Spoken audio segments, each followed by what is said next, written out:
So we'd like to welcome you back to Educator Training with Dan Brown here with Sherbrooke Home Consulting. And I'm excited about today's topic. We're going to be talking about relationships.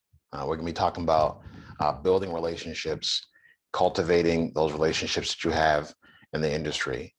And when we first started doing these conversations or having these conversations, I wanted to make sure that it was literally just that it was really just a conversation about some different topics in our field. So first and foremost, I want to acknowledge all of my colleagues at Atlanta Technical College. I was privileged to be able to be named the Teacher of the Year, Rick Perkins Teacher of the Year, as far as Atlanta Technical College was concerned. And now I'm competing against other Teachers of the Year from other TCSG schools here in the state of Georgia. So I'm very, very proud of that, and a lot of it is a testament to the collaborative effort with not only many of my colleagues, but obviously the support of my family as well. So I'm getting ready to have to do a video for the commencement speech or for the commencement or graduation for our students that will be coming up later on in May. So I'm about to get ready to leave, but I wanted to make sure that I addressed a couple of different things and just talk about how building relationships is so important. So we're going to look at about 4 or 5 different points. So the first one is making sure that you share in other people's joy. And now what is that in relation to? So make sure you celebrate other people's success. It's really healthy. It's a matter of being able to make sure that you are seeing other instructors, and when they have wins, it's a win for everybody. And when it comes to our students, we want to always do our utmost to do everything that we can for them. But as coworkers and as contemporaries, we want to always do our best to make sure that we are supporting each other with all of our goals. And a lot of it really comes down to making sure that we, again, are just collaborating with with the people that we work with, making sure that we are doing our best to share whatever knowledge that we're gaining with them, whatever insights that we're gaining with them, because students are students. So ultimately, we want to make sure that we celebrate each other's success as we continue to push forward as educators. Because when it comes to building relationships, when you genuinely are excited about many of the accomplishments of your peers, then it rubs off on your whole culture. So that's important. The second aspect that we'll look at today is making sure that we look at the results rather than the work. So what does that mean? Well, we are really in this field to be able to help to nurture talent, to be able to nurture growth, to be able to do our best to coach students. It's more than just instruction and more than education and more than just teaching. So when we think about being able to look at the results that we have with our students, we don't want to focus on the fact that it's a lot of work that's involved in many ways. It's going to take a lot out of you to be a great educator because you're giving so much of yourself. But when you look at the fact that you can have great results and you can really see the light at the end of the tunnel, then that will help you. That will help you to make sure that you view it as not just work when it comes to dealing with people, when it comes to working with students. Because when you view it as just work, then it's just not as joyous. It doesn't give you as much satisfaction when you view your occupation, when you view your service to others as work. So ultimately, being able to make sure that we focus on what the achievements will be once we're done working with a student, once they have graduated, once you see them grow into getting into the fields of occupation that they're in, then that will give you a great sense of joy.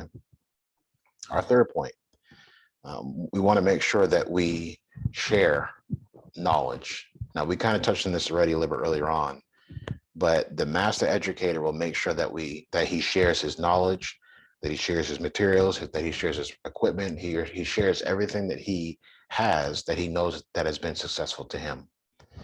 Now, that's of great importance because we want to make sure that we are doing our best to help everybody else that's around us. Because as an educator, it's really not about you in terms of what you'd like.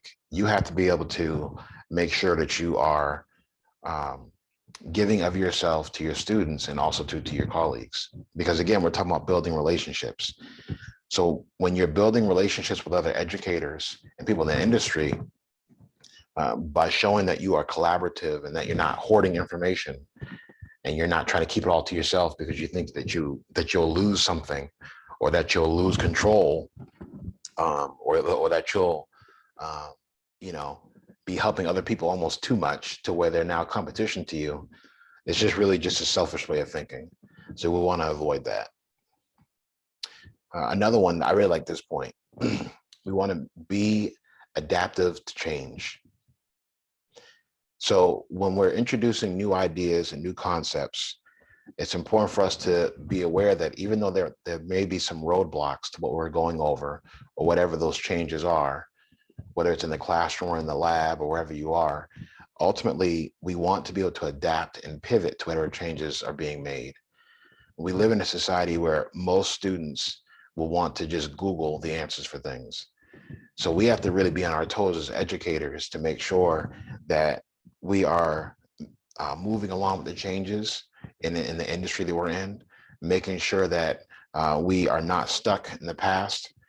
And ultimately, again, there may be some roadblocks and maybe some detours on the road that we're traveling when it comes to what we're teaching our students and the changes that are being made. But we have to be able to be open-minded, see the bigger picture, avoid having tunnel vision. We want to make sure that we're really focused on what the end result will be. So what does this involve? This involves listening. This involves thinking about what's best for the students and not us personally as educators. And let's look at one more final point.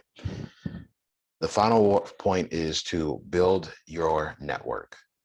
So again, at the outset, we talked about how that we're focusing on building relationships.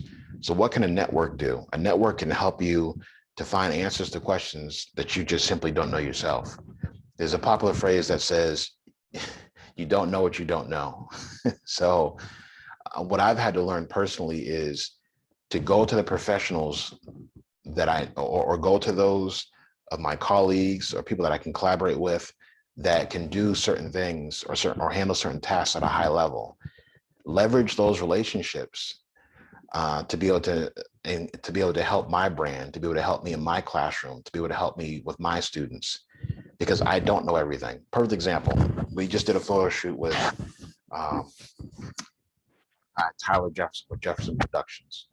And I was telling him how I, in the past, have done all my videos, all my pictures for my website, just in general.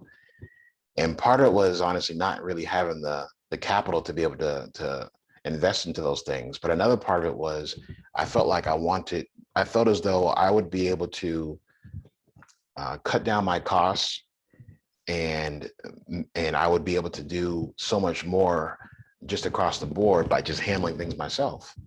But in reality, I could just as easily just let a professional handle it, and be able to then give out high quality visuals, high quality pictures, videos, etc.